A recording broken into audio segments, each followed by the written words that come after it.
right, we're gonna be looking. All right. So I predicted South Africa to win by 10, and look, I thought straight away after this game we really know how to make games look tough.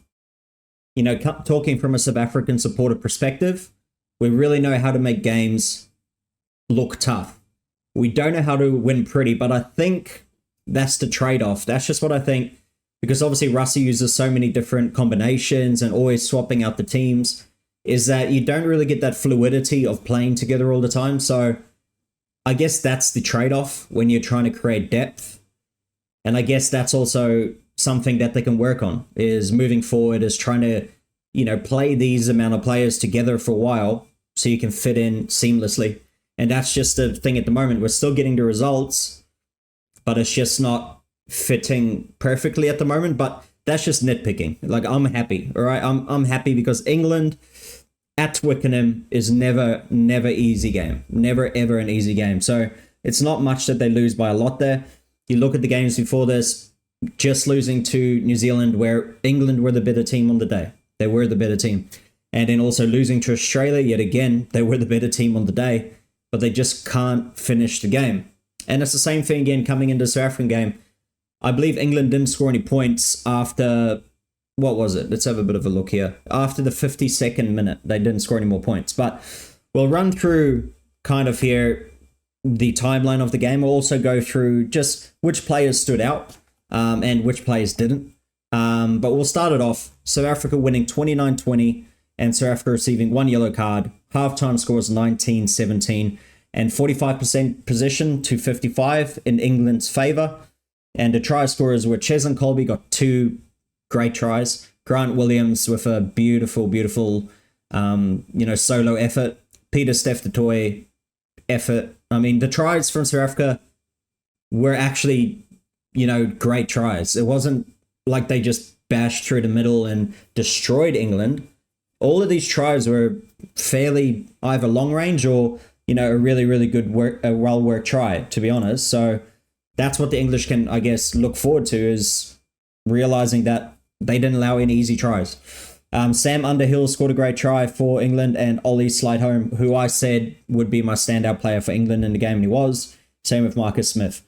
Let's go through it. Game kicks off. Ollie Slighthome scores a try in the corner. I mean, England, you can see there's a try there. South Africa hasn't even touched the ball at this point. They looked great. I mean, well-oiled, but they started the exact same against Australia, and then they kind of dropped off a little bit. Marcus Smith converts from the sideline. Great kick by him. Grant Williams, solo try. I mean, this try is freaking 4 or 9. Amazing. I mean, that is why Rusty brings him into the team, and that's why I've been calling for him to be in the team. Here it is. Here's a try coming up after this. So it's set up here, and Grant just kind of spots a gap. Rush defense from England, leaves a gap. Boom. Just steps. What's his name again? The fullback, Freddie. And just made him look a bit silly, because you can see average defense, fade, bang. Didn't even look close. So it's just pretty bad defense there, to be honest. Marcus Smith gets the penalty here, as you can see, from Peter Steph hands in the ruck. And then straight after that, Peter Steph hits back with a great try. There's a couple times here in this game where Mani Libbok uses his left foot, which Rusty hates, because he's not pulling it off. But yeah, here you go. One charge down by Etzebeth in the bottom right corner here. Marcus Smith gets charged down again by Peter Steph. Somehow it stays in. I mean, very lucky try here. Very lucky try. But effort. That's Peter Steph and Eben. That's the South African way at the moment, is effort plays. We're not going to be the most skilled every single game, but just effort. And look at this. This is great skill here. So in the midair, stepping forward, slighting it for Freddie, and then stepping back as soon as he catches it. That is, amazing play. Not that many wingers can do it. I reckon there's probably about 5 or 6 wingers in the world that would think of that, but Cheslin Kolbe, just great. Now this comes back, all right? So this try here, the Underhill try by England, you can see this was from where Jesse Creel, if he passes inside, so South Africa make kind of a half break from kick. If Jesse Creel passes inside, South Africa are through, and they're probably scoring a long-range try. but he decides to take it in. We get a penalty against us. I believe it's for I think, obviously what's it, a croc roll? And then they kick to the corner, and this is where Sam Underhill scores his try. So well-worked try, straight through the middle, just brute strength. I think Underhill had a great game. He had a really, really good game. I think he was one of England's best, to be honest. He was the best out of the loose three, for sure, out of the back row. Straight after halftime, Marcus Smith gets a penalty to give England the lead again. So 20 points to 19. And then here's a try, which I believe should still have stayed a try, to be honest. Hopefully they show the replay here for you. So, it floats forward for sure, but, where did the old rule go? The back without the hands, and it's momentum. I think everyone pretty much agreed. There's about 20% that say it was forward, so it is what it is at the end of the day, but yeah, I think that should have just stayed a try. Handré Pollard gets a penalty from halfway, hits the crossbar, and the only reason why Pollard was on the field is because Manie Libbok, so we get a penalty for South Africa about 40 meters out, 15 meters in or so from the touchline. Manie decides, I'm going to kick it off my left foot. He's obviously right-footed, but he tries to kick off his left foot to kick it out, and he does a shanker. It goes out to about to 22, so he makes no meterage, doesn't get him close enough to get a maul on, and you could see that visibly distressed was Russie. You could see the camera went on him, and he's like, and then you could hear in the background of the mic, you could hear Handré. So next stoppage of play, Handré Pollard comes on. First thing he does, penalty kick to Handré Pollard, goes straight off the crossbar. So he just had the distance, and then it leads to another try. So here's the try, from England. Which was also called back. It's for a croc roll here. Yeah, look, these croc rolls are pretty weak, to be honest. I think, it should only be a penalty if really you're actually bending the neck, not just grabbing around the body. It's been happening for, since the beginning of rugby, so I don't know why suddenly now they're cranking down on it. Same with these kick chases. Have a look at this. So you can see Jesse Creel is just running back to, obviously the TMO gets involved. I think the TMO is just getting involved too much. The TMO should only be involved when it comes to dirty play, right? So they use it in Super Rugby. Anything that's professional foul or dirty play or a try, something like that, that's the only time the TMO can come into it, not just for any single call. So this one here, Creel was just running back normally, looking at the ball. He's not changing direction. He's not trying to impede anyone. He's probably just there in case someone knocks it on or drops the ball, whatever it might be. And he gets pinged, which I think is a pretty silly penalty, to be honest. But that's where rugby's become. They're really clamping down on it. There was another dumb one in the All Blacks game as well.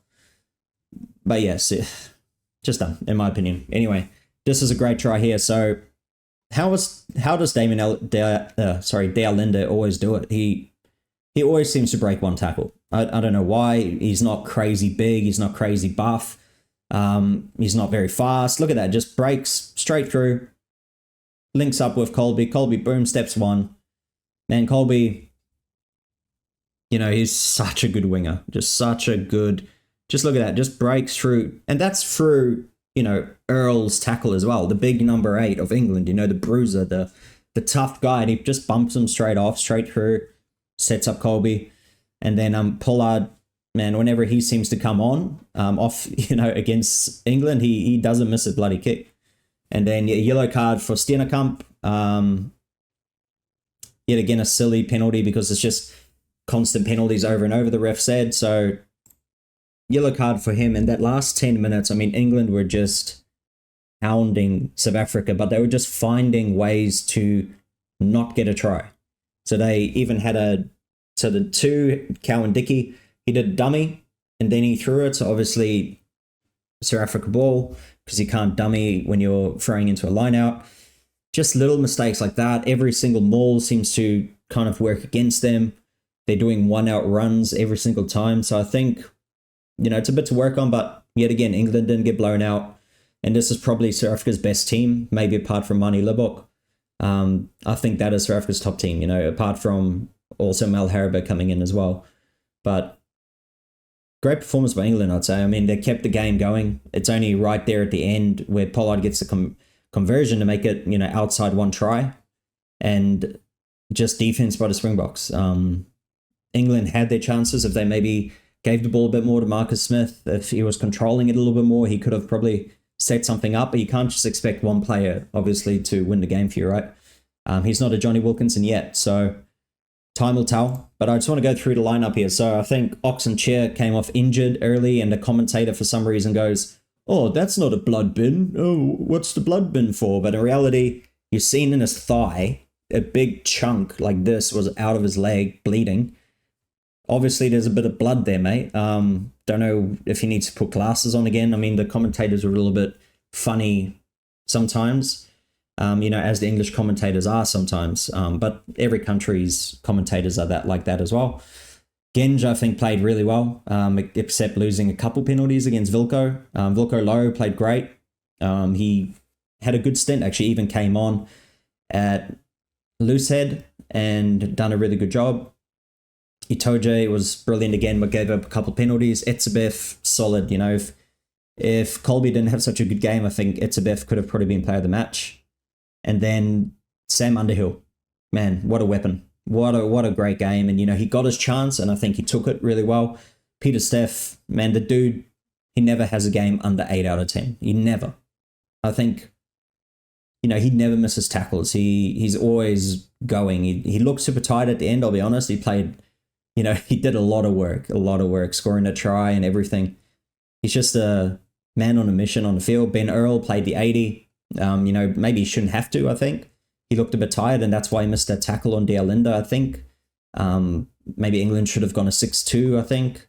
Jasper Visa, had a pretty good game, good carries, but did his job. That's all he had to do. Marcus Smith played great. Apparently number 9 says World Rugby. Marcus Smith played really well. Grant Williams, great innings. Mani Libok, the things he does so many good things. In the open field, he reads the game well. He did a great crossfield kick to Colby to score the try, but then he decides to go left-footed kicks. I mean, he did it at the start of the game. In South Africa's 22, he tries to do a left-foot bomb. You know how the crossfield bombs?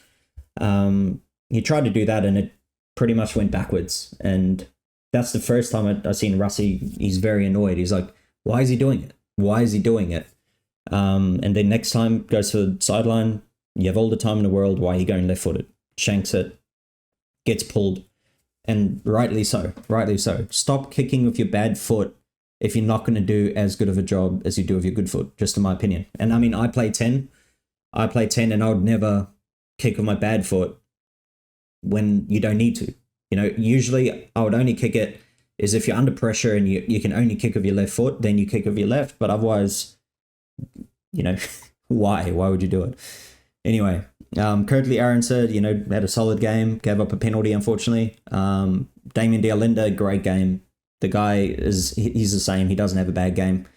Just sometimes makes a misread in defense, but, luckily we always have cover. Freddie Stewart, what a great game. Man, that dude under the high ball, he's insane. He, Fussy and him, like if they had an aerial battle, it'd be great. But Freddie Stewart, he was running full pelt in air, grabbed like an AFL catch, a catch above his head, in a dewy kind of conditions, and he caught it, with no troubles. To do that at that pace in the occasion that it is, it's great. Colby, I mean, he was my player of the match as well. Sometimes I just watch him and you go, you're just in awe. You're like, how the heck did he do that? Slide Home as well. He had a great game, I think, on the left wing. I'm not sure why they don't show, the starting number 9 here. His name is really Van Poorvliet, I think it is. He had a pretty average game. Gave the ball up by being too slow in the ruck one time. He also got charged down a couple times. He tried to do like a grubber kick inside his own 22 and got charged down, put his own team under pressure for no reason. Marcus Smith made some good plays. There was another charge down and Marcus Smith picked it up. Just instead of trying to kick it again, he started flinging it wide, and England did a great counter-attack, could have even scored a try. That's the one where I was talking about where Damien de Linda probably came in a little bit too much. And then luckily South Africa had cover with Sia coming across, and Sia Khaleesi, another good game by him as well. So standouts for England, Sam Underhill for me, and also Marcus Smith. And then for South Africa, Peter Steph du Toit, and obviously Ches and Colby for sure. So great games by them. I was hoping Fussy would be a little bit more of a, pardon in this, but unfortunately it was that forward pass, right? The forward pass that got taken off of him. So great game. I mean, closer than 1 point closer than I expected. Predicted them by 10 points. Also predicted, France by 1, which was lucky to get. But there's a few other games that we'll look at as well. I'll make a review video for the All Blacks and France. I'll also do one for the rest of the games as well. So talking about, the Fiji versus Spain, the USA versus Tonga. So the teams that are not very highly rated, but are probably going to be in the next World Cup. And we'll break that down. I'll break down the new World Cup format as well. And we'll go over that in another video as well. So, but if you do enjoy the content, if you want to see more, I mean, the more subscribers I'll get, the more kind of time I'll have to put into these, into this channel, as I do have another channel. So hopefully if you do enjoy it, I mean, give it a subscribe. We're hopefully just going to get better and better. And also like the videos if you like it. And always comment. I mean, let me know what you predicted for the game. Did anyone, perform very well for you? Get involved, I'll always kind of try to get back to you in the comments. And I'll see you in the next video. Thank you for watching.